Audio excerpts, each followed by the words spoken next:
Good evening. My little frazzled. Took my 17-year-old daughters, well, 16 and 17-year-old daughters out to clothes shop for school today. That's took the afternoon, and then it kind of takes the wind out of your sails. But in any event, um, purpose of this video: had dinner, sat down, watched some news.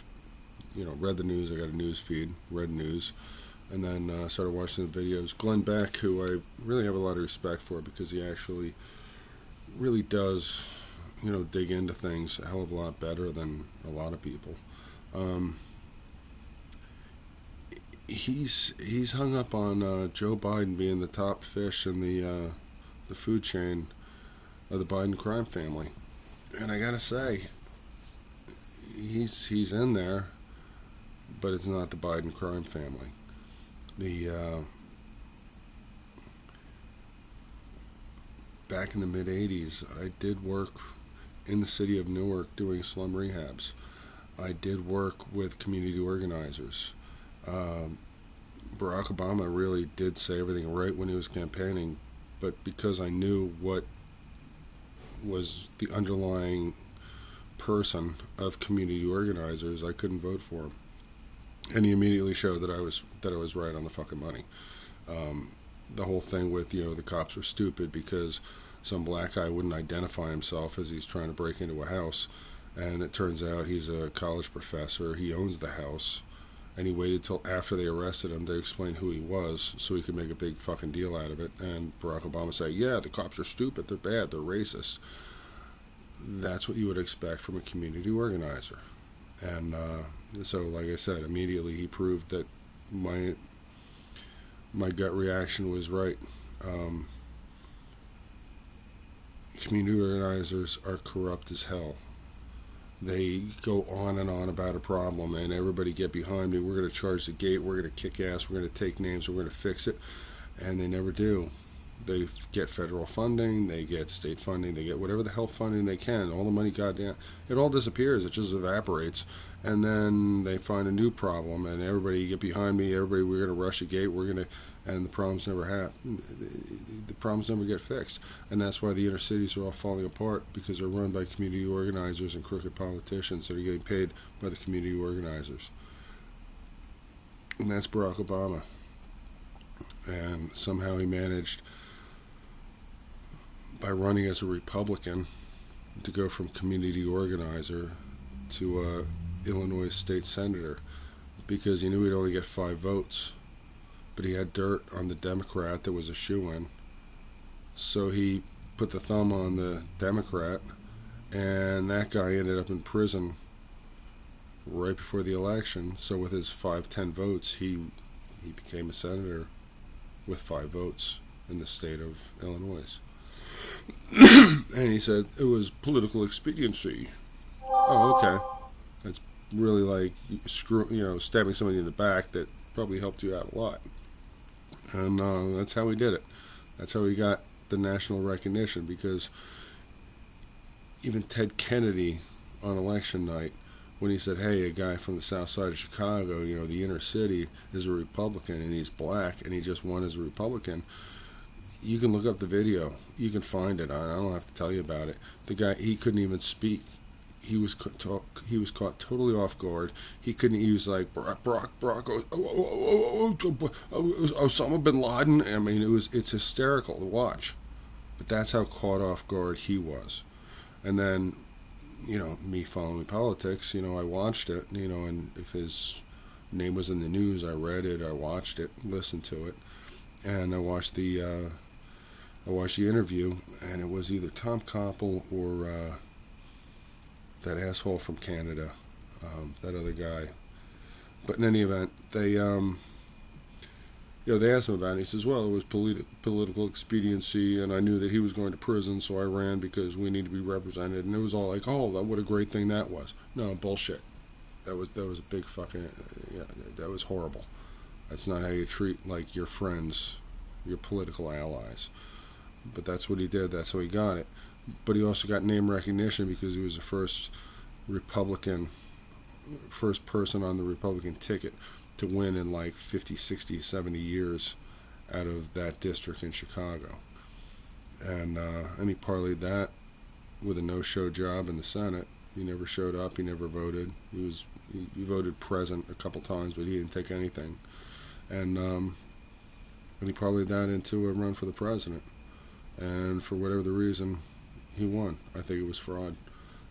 But what was it? A year after his wife was asked, news came out that she worked for a hospital. She got $360,000 a year to be on the board, and she had some special position that was, vitally important. But not only did she not show up for the year and a half or whatever that he was president, because she was in Washington, D.C., she didn't show up for the 2 years he was running for president. And it turned out she never showed up.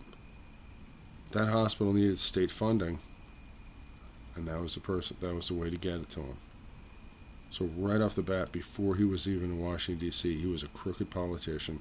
Proof positive he was a crooked politician and taking advantage of the situation and using other people to milk money out of institutions and other places that he did not deserve. So he becomes president, and Joe Biden, the biggest asshole in the fucking United States since the guy was born, he gets picked for vice president. And why was that? Well, because some people didn't really feel comfortable with a black president. But Joe Biden, in 1972, all through the 70s, through the early 80s, he was a segregationist. And he's the guy who's quoted saying, I don't want my kids going to school with, apes and shit. That's all Joe Biden. He didn't want black kids and white kids and Spanish kids all going to the same school. They put them in some place and my kids go someplace else. And he was the counterbalance. Kind of like Kennedy was from New England and Johnson was from Texas. So you counterbalance the Northeast and the Southwest, and then somehow you end up with an equal, even ticket, and people vote for it and win. Well, that was Joe Biden. We got the racist, and we got the black guy. So somehow it's going to work out.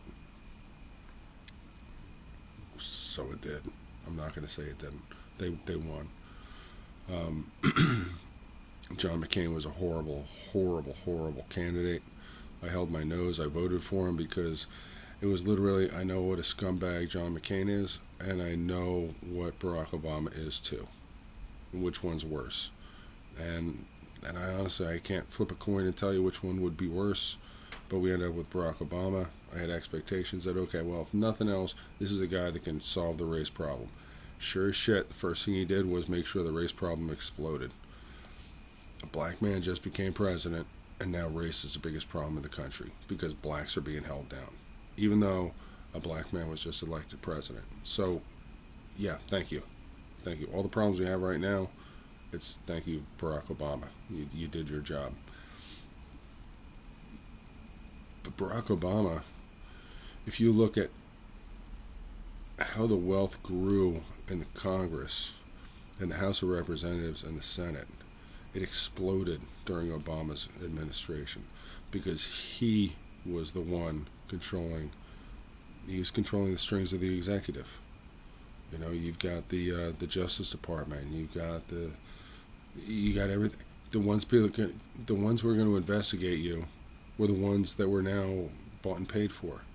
And John McCain, he worked a deal to strip mine outside of in the national park that encloses the Grand Canyon, the Lower Canyon, in Arizona. I mean, there's strip mining going on. I think it's a Brazilian company. Hillary Clinton got exposed because of the Malheur Wildlife Refuge standoff. But, she worked a deal to sell the freaking uranium in the ground, strip mine a national park, to sell the uranium to the Russians. And the Bundy standoff was all about a Chinese firm wanting to put solar panels, building a gigantic solar farm in that valley where the where that standoff was over the cows. They had to get rid of these people because they had the rights to the ground, and these people wanted to put up fucking and shit. Who the fuck was it? It was Hillary Clinton, and she was the Secretary of State. She's the one who put it together, and I do not recall the senator and the congressman from Nevada that were pushing it. They put it all together, but everybody's going to make money on it. And this guy, Ammon Bundy, had to get thrown the hell out, and we got to shoot him if possible, if needed. We got to destroy it. But that was all under Obama's watch. You know, everything exploded as far as corruption, and Joe Biden was a vice president, and he's over there, and he sends this idiot kid. You know, go over there. This is what you do. This is what you say. It's all good. The fix is in. Do it. You know, when they're talking about 10% goes to the big guy, that wasn't that wasn't Biden. That was Barack Obama. You know, it's like I worked for mob organizations. You know, I worked on transfer stations where the mobsters all had, you know, the Jersey mob families. They all had trailers in the back of the fucking place. Now they're all in prison. You know, in the last, I don't know, 40 years since I did it, you know, they all got locked the fuck up. So, you know, nobody come looking at me and looking for questions because these guys are all dead or in prison already. But yeah, you know, it's like I walked into a trailer looking for blueprints, and everybody pulls guns on me and be like, "Who the fuck are you?" Because they're having a meeting, and I was told to walk in. It was just a gut check to see if I'd freak out or not. I didn't, and all of a sudden I was like one of the guys, so they left me alone.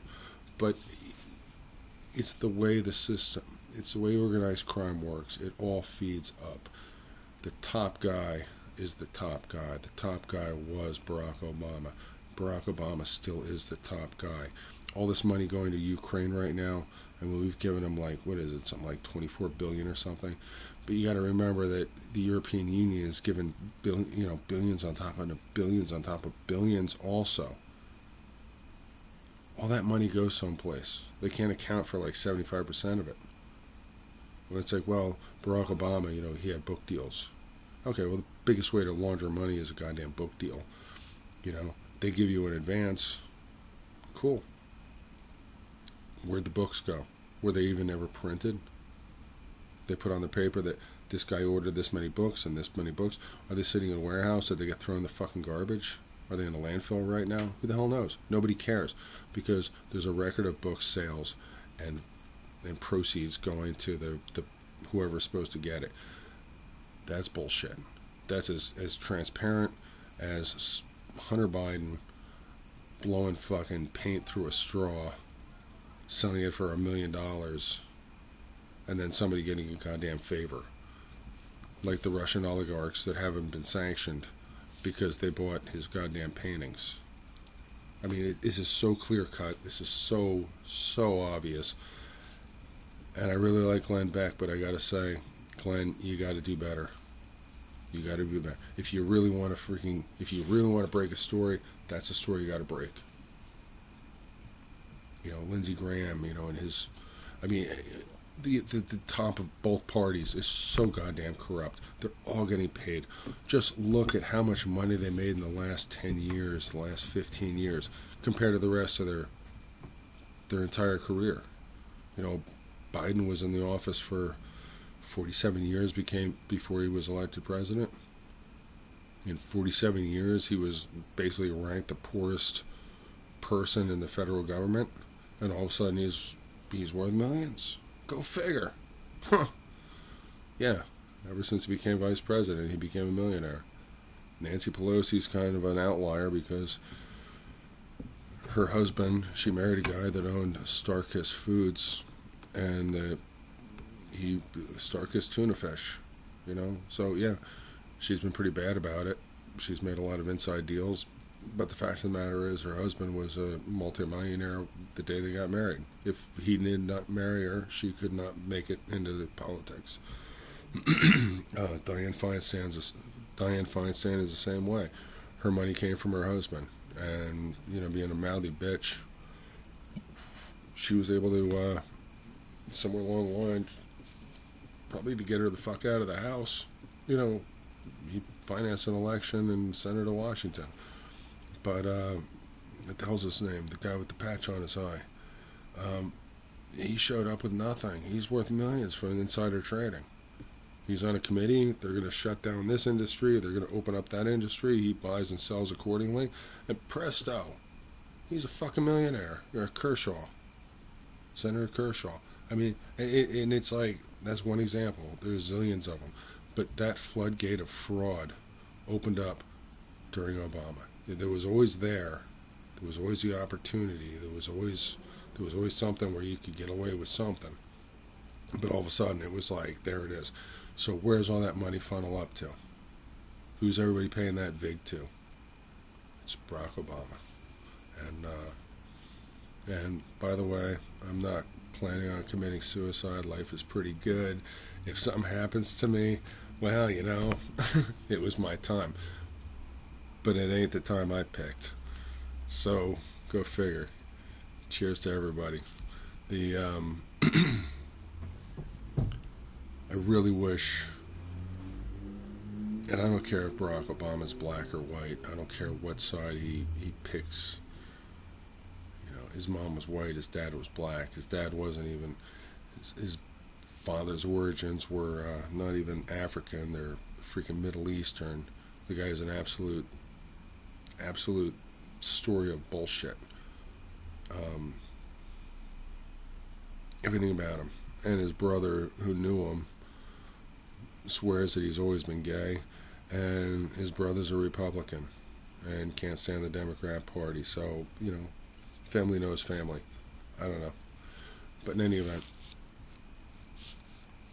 I had a long day school shopping with teenage girls. And I'm going to kick back and listen to music or something because I can't deal with politics anymore. Y'all have a great night.